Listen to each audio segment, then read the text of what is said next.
today's video is going to be pretty simple. It's going to be me, you guys, in this camera here, and we're going to be talking about changes to Smite that I think would help improve the game. I've actually been enjoying Season 9 a lot, but I've been thinking about the game more deeply and kind of more from a designer perspective, especially because I get asked very often on my stream what I think they could change about the game. Maybe in the past, I just didn't really care. I didn't, whatever Hi-Rez put in the game, I just tried to make the most out of it, tried to have fun with it, and try to be the best at it from a competitive standpoint. But as of lately, I've just been thinking more deeply about the game, philosophically, if you will, and I have some ideas on what I think could help improve the game. So I wanted to share those things with you guys today, and get your guys' opinions on it and get a discussion going. Something that you'll notice with these changes is that I'm trying to add to the game and build off the infrastructure that Hi-Rez has already implemented.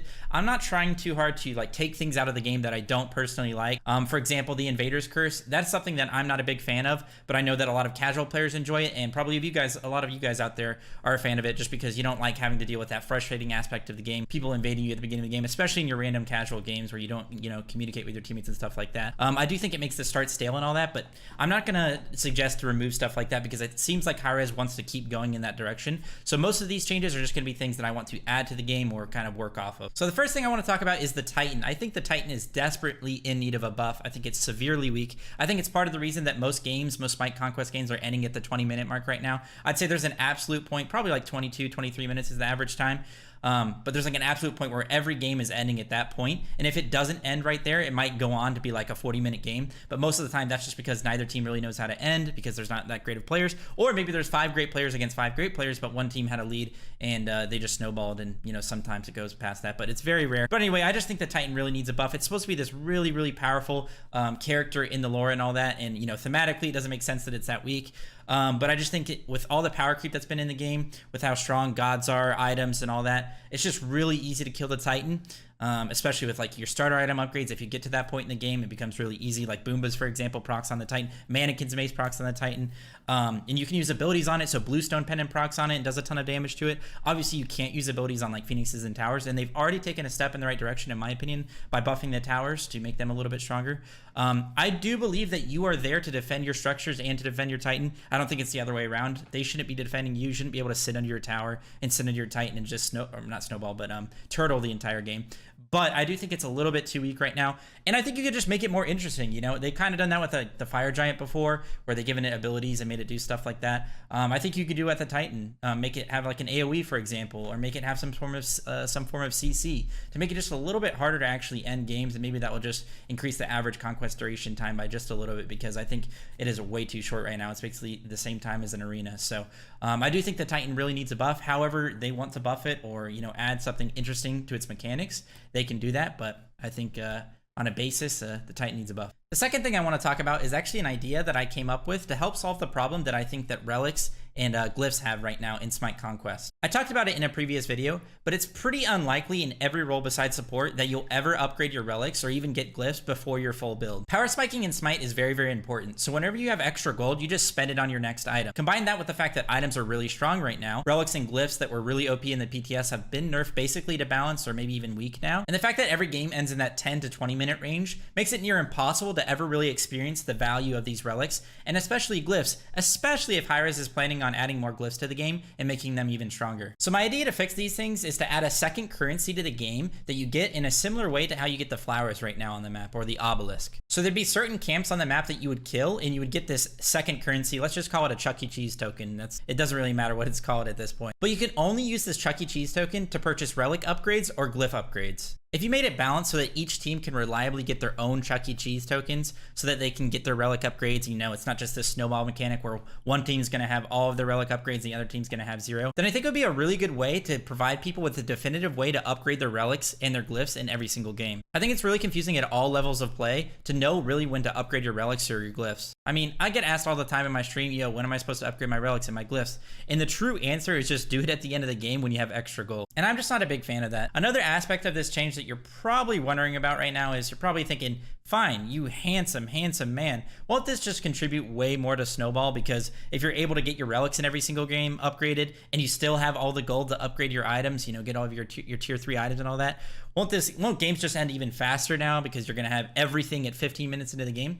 And the way to fix this is that when you're doing these camps that give you these Chuck E. Cheese tokens, it gives you less XP and gold, so that you're not just getting the full effect of the gold and XP, and you're getting all of your items the same time you're getting your relic upgrades. There will be a trade-off, and of course, I think with this, you would just lower the XP and gold across the map, because I think it's been slowly increasing more and more throughout the years. I mean, I think the average Conquest game right now is like 20 minutes, like I said, and you're still getting to your 6 items, whereas like 3 or 4 years ago, 5 years ago, you'd have like 4 items 20 minutes into the game. So yeah, I think that a way to fix that would just be lower the XP and gold that you get from these camps, so that it would you'd still be encouraged to do them, because it would still give you a little bit, and the fact that you're getting these tokens that you can use for important things in the game, but it would just help, you know, balance out that snowball effect. This would actually also dissuade tanks from getting beads in every single game, because they have access to these powerful tier 3 relics without having to completely ruin their builds. The third thing that I think should happen is there should be item nerfs across the board. I just think that the items have been slowly power creeping more and more throughout the years. I mean, just take a look at like Leather Cal, for example. Maybe Loyal can show the stats on screen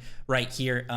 Even though the ADCs aren't in the greatest spot right now, and I'm not saying like Leather Cattle is like this most busted item ever, it just gives basically every stat in the game. It now has 20 power on it because, you know, Hi-Rez decided that it needed to match Deathtoll so that it could actually, you know, be a competitor with Deathtoll. But I think that kind of proves my point that ADCs aren't even busted with an item like this.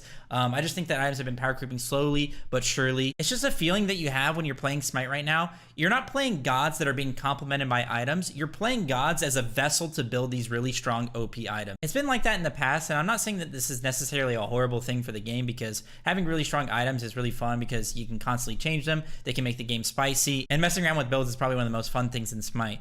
But I think it's just gotten a little too far. I think science has gone too far on this one. So I think item nerfs across the board would be really healthy for the game, and it would increase the time to kill by a little bit, which I think is a good thing for everybody. I think most of the Smite community has been complaining about that. There's way too much damage in the game, and that includes tanks. Tanks one-shotting carries even though they're building full defense. So you know, nerfing tank items, nerfing damage items, nerfing everything, I think would be good for the game. And at the end of the day, it would also solve the problem of Conquest games being way too short, because, you know, obviously if the items are a little bit weaker, it's going to be harder to kill everything on the map. So yeah, I think that's a pretty good thing to look at. Another thing I think Hi-Rez needs to do a better job of is dissuading brain dead bruiser junglers a lot more. Last year it was like the Erlang Osiris meta with mannequins. They were just running around the map one-shotting every camp, including the scorpions. You could build tanky and you'd still PvE really well.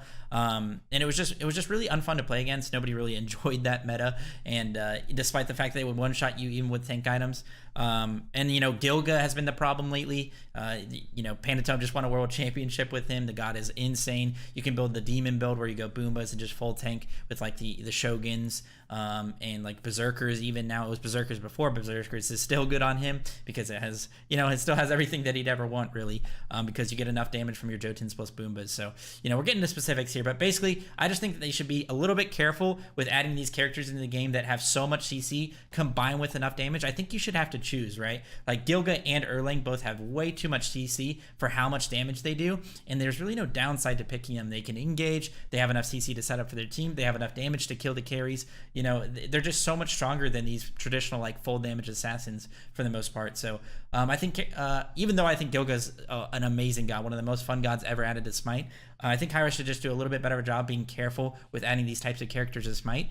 And when they are like at the top of the meta and like it's very obvious that they're dominating, just doing a little bit quicker and better job at nerfing them and dissuading them. So yeah. The last two things I want to talk about aren't exactly gameplay changes, but I think they would help out the game regardless and just make things more fun. The first thing is I think they should bring back some form of a PvE game mode, kind of like the dungeons back in the day. If you didn't play back then, I think they were called like Shadows of Arcopolis and Loki's Dungeon or something like that. Loki's Sex Dungeon. No, I'm just kidding. But anyway, yeah, it was just this like fun way to wind down with your friends. It was very similar to like a WoW raid, if you guys ever played WoW, World of Warcraft. So it was like a WoW raid using Smite gods and Smite items, and there was fun mechanics in the game mode itself where you had to face off against like boss bosses that had these cool CCs, or like you'd get pushed off a ledge and that would end your run. And you could even like speed run it. And one of the coolest parts about it is that you could actually progress in it, because if you'd like finish a raid, you get rewarded with loot, like getting like an item, and you could use that item to go back into the raid to help you accomplish that next raid, and then you get another item. And it was just really cool to build off of that. And it was just a great way to wind down with your friends, especially if you've been playing some toxic ranked games or toxic casuals,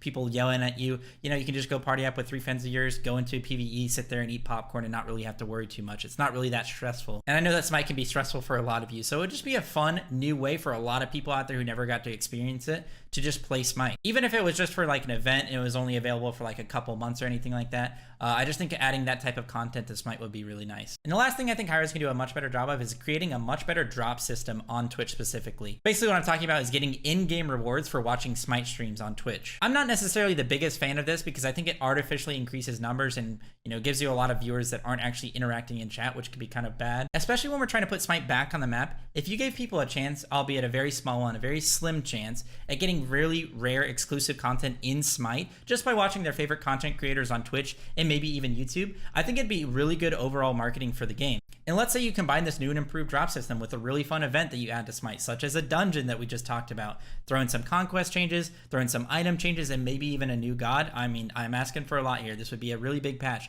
but this would just be such a fun, big community event for everybody that would benefit everybody. The only reason I bring this up is that I experienced this back in December with Tarkov, where some streamers were averaging like 100,000 viewers, like 10 times as much as they usually would, because they had drops on and they had a fun event going on with Christmas trees, the fact that you could get loot, like some rare loot in game just by watching streamers. And it was just a really fun time for the game. It's fallen off quite a bit now. The viewership is not nearly what it was, but I just think that it was huge for the game. It helped the game a lot with marketing and probably drove so many sales during the month of December and January. And I think that Smite could easily do something similar, but it all starts with improving the drop system. Anyway, guys, that's all I have for you. That is my 2 cents on the matter. If you like what I had to say, then leave a like. And if you dislike what I had to say, well, leave a like, but comment down below on why you disagree.